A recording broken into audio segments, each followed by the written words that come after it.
ओम नमो भगवते वासुदेवाय। ओम नमो नारायणाय।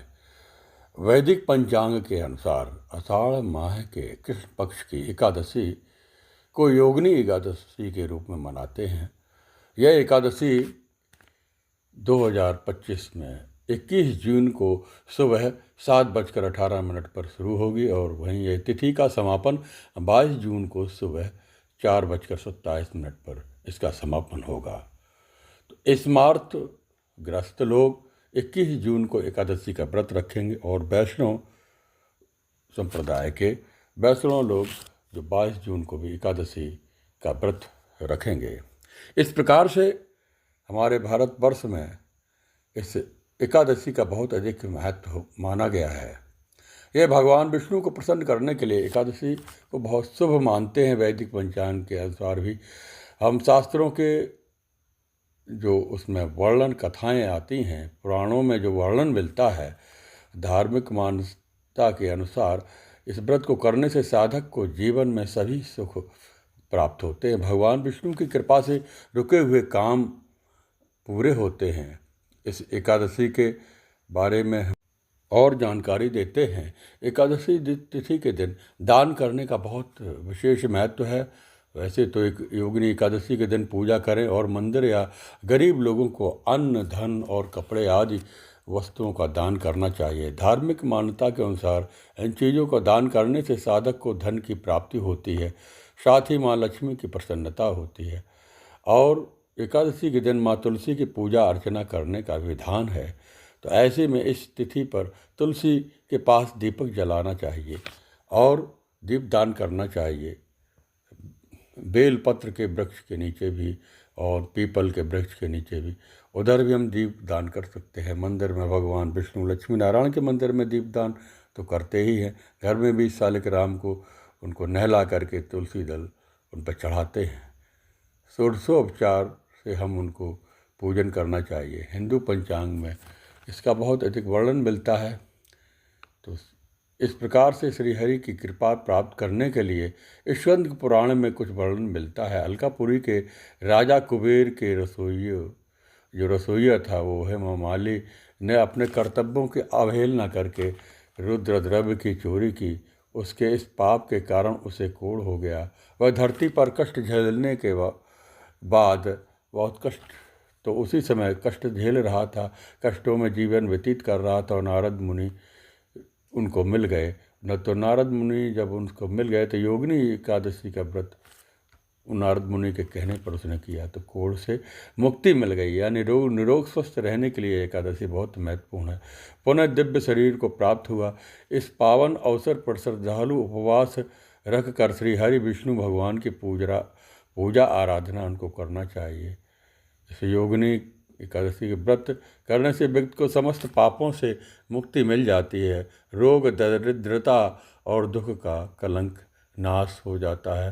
पुराणों में वर्णन मिलता है कि योगिनी एकादशी का व्रत 88,000 ब्राह्मणों को भोजन कराने के बराबर फल देता है। यह व्रत विशेष रूप से स्वास्थ्य, समृद्धि और मोक्ष की प्राप्ति हेतु किया जाता है। मान्यता के अनुसार भगवान विष्णु इस दिन योग निद्रा में रहने के बावजूद अपने भक्तों को पुकार सुनते हैं।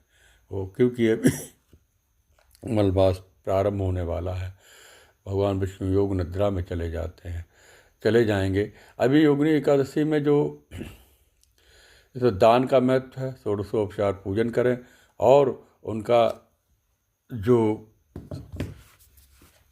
पाठ करने के साथ साथ भगवत गीता का पाठ करें, विष्णु सहस्त्र नाम का पाठ करना चाहिए। पुस्तक के अनुसार भी अलग वर्णन मैं बता रहा हूँ। यह एकादशी आषाढ़ कृष्ण पक्ष में जो व्रत रह करके भगवान नारायण की मूर्ति को स्नान करा के भोग लगाते हुए पुष्प, दीप, धूप, दीप, नैवेद्य, आरती उतारता है उसको और ब्राह्मण को दान देता है तो उसे अखंड फल की प्राप्ति होती है। उसे यज्ञों के दान करने का भी महत्व मिलता है। एकादशी के प्रभाव से पीपल वृक्ष के काटने से उत्पन्न पाप नष्ट हो जाते हैं। अंत में स्वर्ग लोक को प्राप्त होता है। प्राचीन समय की बात है, अलकापुरी में वो जो धनाध्यक्ष कुबेर के यहाँ हेम नामक माली रहता था। ये पुस्तक के अनुसार भी ये कथा आती है। तो हेममाली जो शंकर के पूजनार्थ नित्य प्रतिदिन मानसरोवर से फूल लाया करता था, एक दिन की बात है वह कामोन्मत्त हो गया।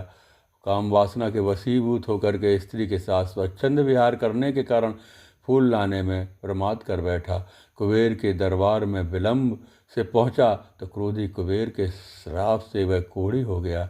कोढ़ के रूप में जब वह मार्कंडेय ऋषि के पास पहुंचा तब उन्होंने योगिनी एकादशी के व्रत करने की आज्ञा दी। व्रत को प्रभाव से उसका कोढ़ समाप्त हो गया और दिव्य शरीर को प्राप्त हुआ और स्वर्गलोक को गया। ये भी कथा हमारे पुस्तकों में मिलती है। पुस्तक के अनुसार का कथा का भी हमने वर्णन सुनाया। भगवान विष्णु के विभिन्न नामों का नाम स्मरण करना चाहिए। ओम नमो भगवते वासुदेवाय, ओम नमो नारायण। राम रामेत रमेत रामे मनोरमे, सहस्त्र नाम तत्तुल्यम राम नाम वरानने। श्री राम जय जय राम। इस प्रकार से भगवान के बहुत से नाम हैं, अवतारों के नाम हैं, उनका भी हमें स्मरण करना चाहिए। दिन में सोना नहीं चाहिए, रात्रि जागरण करके भगवान के नाम का स्मरण कीर्तन भजन करते रहना चाहिए। ऐसा करने से रात्रि जागरण में भगवान का नाम सुमरन करने से भगवत कृपा प्राप्त होती है, ऐसा हमारे शास्त्रों में मिलता है। इसी प्रकार भगवत गीता में भी इस प्रकार से वर्णन मिलता है। शास्त्रों का अध्ययन करें, पुराणों का अध्ययन करें। श्रीमद् भगवत गीता भगवान श्री कृष्ण के मुख से कहे हुए वो ब्रह्म वाक्य हैं, जो अमृत है, उसको हम अगर पाठ करते हैं तो भी हमारे अखंड पुण्य की प्राप्ति होती है, अखंड फल प्राप्त होता है। विष्णु सहस्त्र नाम संस्कृत में अगर पाठ नहीं आता है तो उसका हिंदी में भी वही नाम है, वही पाठ कर लेना चाहिए। और इस प्रकार भगवान श्री कृष्ण ने अर्जुन को बहुत से उपदेश दिए, अपने भक्तों को उपदेश दिए हैं। तो भगवान कृष्ण का जो प्रमुख उपदेश भगवत गीता में है, मामेकम शरणम व्रज, मेरी शरण में आ जाओ। अगर आप और कुछ भी नहीं करना जानते हो तो मेरी शरणागत हो जाओ। इस प्रकार भगवान अपने शरण में आने के लिए कहते हैं। अभी मैं 12वां अध्याय के कुछ श्लोकों की व्याख्या कहता हूँ, विश्लेषण श्रवण करें। एवं सतत युक्ता ये भक्ता साम परिउपास्ते ये चाप अक्षर मप अव्यक्तम तेसाम के योग वित्तम। अर्जुन बोले, जो अनन्य प्रेमी भक्तजन पूर्वोक्त प्रकार से निरंतर आपके भजन ध्यान में लगे रह करके आपका सगुण रूप परमेश्वर को और दूसरे जो केवल अविनाशी सच्चिदानंद घन निराकार ब्रह्म को ही अति श्रेष्ठ भाव से भजते हैं, उन दोनों प्रकार के उपासकों में अति उत्तम योग वेत्ता कौन है? ये सुनकर के भगवान श्री कृष्ण अर्जुन से कहते हैं, मया वेश मनोये माम नित्युक्तापास्ते श्रद्धाया पर्योपेतास्ते में युक्त माह मता। कहते हैं कि श्री भगवान बोले, मुझ में मन को एकाग्रता करके निरंतर मेरे भजन ध्यान में लगे हुए जो भक्तजन अतिशय श्रेष्ठ श्रद्धा से युक्त होकर के मुझे सगुण रूप परमेश्वर को भजते हैं, वो मुझको योगियों में अति उत्तम योगी मान्य है। लेकिन ए त्वा अक्षर मणि देश्य मव्यक्तम पर्युपास्ते सर्वत्र गमचिंतम च कूटस्थमचलम धर्मम सन्निमेन्द्रिय ग्राम सर्वस्वम बुद्ध्या ते प्रावनंत मामेव सर्वभूते ते रतः। यानी कि परंतु जो पुरुष इंद्रियों के समुदाय को भली प्रकार से बस में करके मन बुद्धि से परे सर्वव्यापी अकथनीय स्वरूप और सदा एक रस रहने वाले नित्य अचल निराकार अविनाशी सच्चिदानंद घन ब्रह्म को निरंतर एक ही भाव से ध्यान करते हुए भजते हैं, वे संपूर्ण भूतों के हित में रह करके सब में समान भाव वाले योगी मुझको ही प्राप्त होते हैं। जो सर्वत्र भगवान परमात्मा को सब जगह देखता है, कण कण में भगवान को देखता है, वो अव्यक्त निराकार अव्यक्त गति है, क्योंकि वो सब में चींटी घोड़े हाथी जीव जंतुओं में स्त्री पुरुष बालक सब में वो समान रूप से देखता है। लेकिन इसे आगे कहते हैं क्लेशो अधिकतर स्तेषाम मव अव्यक्ता सक्त चेतसाम अव्यक्ता ही गतिर्दुखम दुहिमव्यवाप्यते। यानी उन सच्चिदानंद घन निराकार ब्रह्म में आसक्त चित्त वाले पुरुषों के साधना में परिश्रम विशेष है। ये अभ्यास करने में परिश्रम है कि सब में परमात्मा देखे, उनके साथ वैसा ही व्यवहार समान रूप से नहीं कर पाते हैं, समान रूप से ही व्यवहार करें, क्योंकि देह अभिमानियों के द्वारा ये अव्यक्त विषयक गति दुखपूर्वक से प्राप्त हो। जो देह अभिमानी हैं, जो अहंकार में डूबे हुए हैं, जो व्यक्ति ये सोचते हैं कि मैं अमुक जाति का है, मैं ऊंची जाति का, या मेरा ये नाम रूप गुण उपाधि अपने अहंकार में डूबे मैं बड़ा नाम वाला हूँ, मैं मंत्री का, मैं किसी बड़े अधिकारी का पुत्र हूँ, मैं जमींदार का पुत्र हूँ, ये भाव रहता है, अहंकार रहता है, धन दौलत का, अपने स्वरूप सुंदरता का अभिमान रहता है, तो ये गति उनको प्राप्त नहीं होती है। ये भक्ति निराकार, ये भक्ति उनको प्राप्त नहीं होती है। हेतु सर्वाणि कर्माणि वही शन्नस्य मत्परा अनन्य योगेन माँ ध्यानते उपासते। परंतु जो मेरे परायण रहने वाले भक्तजन संपूर्ण कर्मों को मुझ में अर्पण करके मुझ सगुण रूप परमेश्वर को ही अनन्य भक्ति योग से निरंतर चिंतन करते हुए भजते हैं, तेसा मम सुंदरता मृत्यु संसागरात भवाम न चिरात पार्थ मैया विशिष्यम। वो भक्ति और निरंतर चिंतन कर भरते हैं। हे अर्जुन, उन मुझ में चित्त वाले जो भक्त हैं, प्रेमी जन भक्तों को मैं शीघ्र ही मृत रूपी संसार समुद्र से उद्धार करने वाला होता हूँ। मयेव मन आदस्मयी बुद्धिम निवेश निवसमेव अत ऊर्ध्व न संशय अत चित्तम समाधातम न शक्नोस्मि स्थिरम अभ्यास योगिम ततो मां इच्छाम तुम धनंजय। यानी मुझ में मन को लगा और मुझ में ही बुद्धि को लगा, इसके उपरांत तू मुझ में ही निवास करेगा, इसमें कुछ भी संशय नहीं है। अथ चित्तम समाधातुम न शक्नोस्मि स्थिरम अभ्यास योगेन ततो माम इच्छाम तुम धनंजय। भगवान श्री कृष्ण अर्जुन से कहते हैं, यदि तू मन को मुझ में अचल स्थापन करने के लिए समर्थ नहीं है तो हे अर्जुन, अभ्यास रूप योग के द्वारा मुझको प्राप्त होने के लिए इच्छा करो, संकल्प करो। अभ्यास से अपसमर्थो मत्कर्म परमोभाव मदर्थमत कर्माणि कुर्वाणि कुर्वाणि सिद्धय अमवाप्स्यसि। यानी यदि तू उपयुक्त अभ्यास में भी असमर्थ है तो केवल मेरे लिए कर्म करने के लिए परायण हो जा। इस प्रकार मेरे निर्मित कर्मों को करता हुआ भी मेरी प्राप्ति को, सिद्धि को प्राप्त होगा। अथैव तदप्यासक्तो कर्तुम उद्योगमाश्रिता सर्व कर्म फल त्यागम तथा कुरु यथात्मान।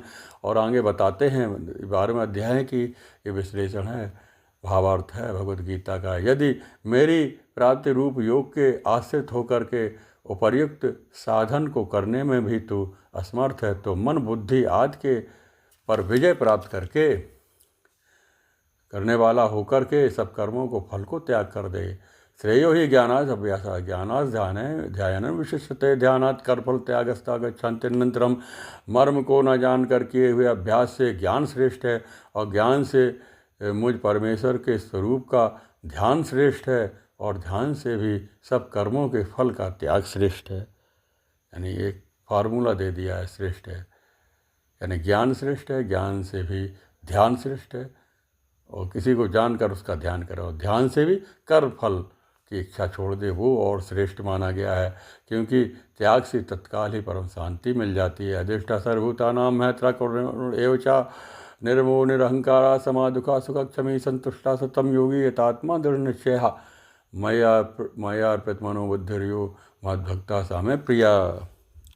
आगे कहते हैं, जो पुरुष सब भूतों में द्वेष भाव से रहित होकर के स्वार्थ रहित, सबका प्रेमी और हेतु रहित दयालु है तथा ममता से रहित, अहंकार से रहित, सुख दुखों की प्राप्ति में सम और क्षमावान है, अर्थात अपराध करने वालों को भी अवैध देने वाला है, तथा जो योगी निरंतर संतुष्ट है, मन इंद्रियों सहित शरीर को वश में किए हुए है और मुझ में दृढ़ निश्चय वाला है, वह मुझ में अर्पण किए हुए मन बुद्धि वाला मेरा भक्त मुझको प्रिय है।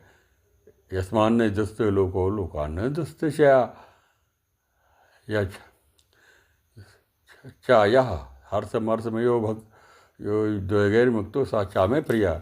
यानी इससे कोई भी जीव उद्योग को प्राप्त नहीं होता है और जो स्वयं भी किसी जीव से उद्वेग को प्राप्त नहीं होता तथा जो हर्ष अमर्ष से भी में सम रहता है, वह भक्त मुझे प्रिय है। अनपेक्षा सुचरित उदासीनो गतव्यता सर्वारंभ प्रत्यागी जो मद्भक्ता सामे प्रिया। जो पुरुष आकांक्षा से रहित है, बाहर भीतर से शुद्ध है, चतुर है, पक्षपात से रहित है, दुखों से छूटा हुआ है, वह सब प्रारंभों का त्यागी है, सभी आरंभों का त्यागी है, वह मेरा भक्त मुझे प्रिय है। यो न हृष्यति न द्वेष्टि न शोचति न कांक्षति शुभाशुभ परित्यागी भक्ति मान्य सामे प्रिया। जो न कभी हर्षित होता है, न द्वेष करता है, न शोक करता है, कामना करता है तथा जो शुभ और अशुभ संपूर्ण कर्मों को त्यागी है, वह भक्ति युक्त पुरुष मुझको प्रिय है।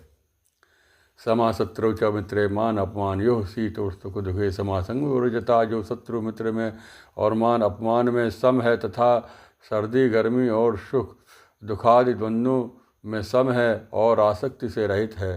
तुल्ला निंदा स्तुति संतुष्टो एन कैंचित अनकेता स्थिर भक्तिमान में सामे प्रिया। जो निंदा स्तुति को समान समझने वाला, मननशील और जिस किसी प्रकार से भी शरीर का निर्वाह होने में सदा ही संतुष्ट है, रहने वाला, स्थान में समता और आसक्ति से रहित है, वह स्थिर बुद्धि भक्तिमान पुरुष मुझको प्रिय है। हेतु धर्म अमृत यथोक्तम परिपास्ते श्रद्धाया मत परमा भक्त स्ते अतीव सामे प्रिया। यानी जीवात्मा भी मुझे ही जान, परमात्मा ने स्पष्ट कह दिया है कि इस संसार में जो श्रद्धा युक्त पुरुष मेरे परायण होकर के इस ऊपर कहे हुए धर्म है अमृत को निष्काम भाव से सेवन करते हुए मुझको ही प्राप्त होते हैं। इस प्रकार से भगवान श्री कृष्ण ने गीता में 12वें अध्याय में अपनी संपूर्ण बातों को बता दिया। और अब इस बतले हुए समय में अब 13वें अध्याय के बारे में भी कुछ। इदम शरीरम कौन्तेय क्षेत्र विधीयते एतद्देव वित्ति ताम प्राहु क्षेत्रज्ञेति तद्विदः। भगवान श्री कृष्ण कहते हैं, अर्जुन, यह शरीर क्षेत्र है, इस नाम से कहा जाता है और इसको जो जानता है उसको क्षेत्रज्ञ, इस नाम से उनको तत्व को जानने वाले ज्ञानी जन कहते हैं। यानी क्षेत्रज्ञ योर ज्ञानम यतस ज्ञानम मतम। यानी भगवान श्री कृष्ण कहते हैं, क्षेत्रज्ञम चापि माम विद्धि सर्व क्षेत्रेषु भारत क्षेत्रे योर ज्ञानम यतस ज्ञानम मतर्मम। अर्जुन, तू सब क्षेत्रों में क्षेत्रज्ञ अर्थात जीवात्मा भी मुझे ही जानो, और क्षेत्रज्ञ को अर्थात विकार रहित प्रकृति का और पुरुष का जो तत्व से जानता है वह ज्ञान है, ऐसा मेरा मत। ये सांख्य योग दर्शन के बारे में भगवान श्री कृष्ण ने बताया है। तत्क्षेत्रम वो यद्रक्ष यद्विकारी यतश्च यत् साचा यो यत् प्रभावश्च यत् तत्साम वासेन में सुनूं।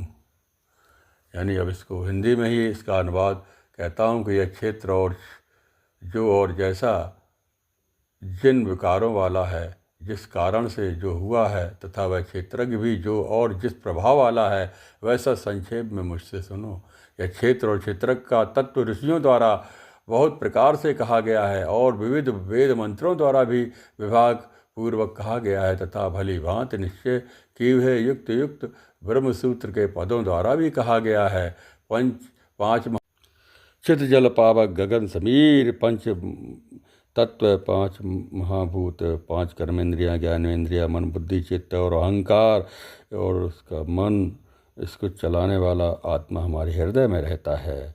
इस प्रकार सांख्य दर्शन में भगवान श्री कृष्ण ने विस्तार से बताया। अभी हम संक्षिप्त में इसकी थोड़ी सी जानकारी दी। ओम नमो भगवते वासुदेव। इस प्रकार से भगवद गीता का और स्वाध्याय अवश्य करना चाहिए, इससे हमारे मुक्ति अवश्य होगी और पाप नष्ट होंगे। ओम नमो भगवते वासुदेवाय। ओम नमो नारायणाय।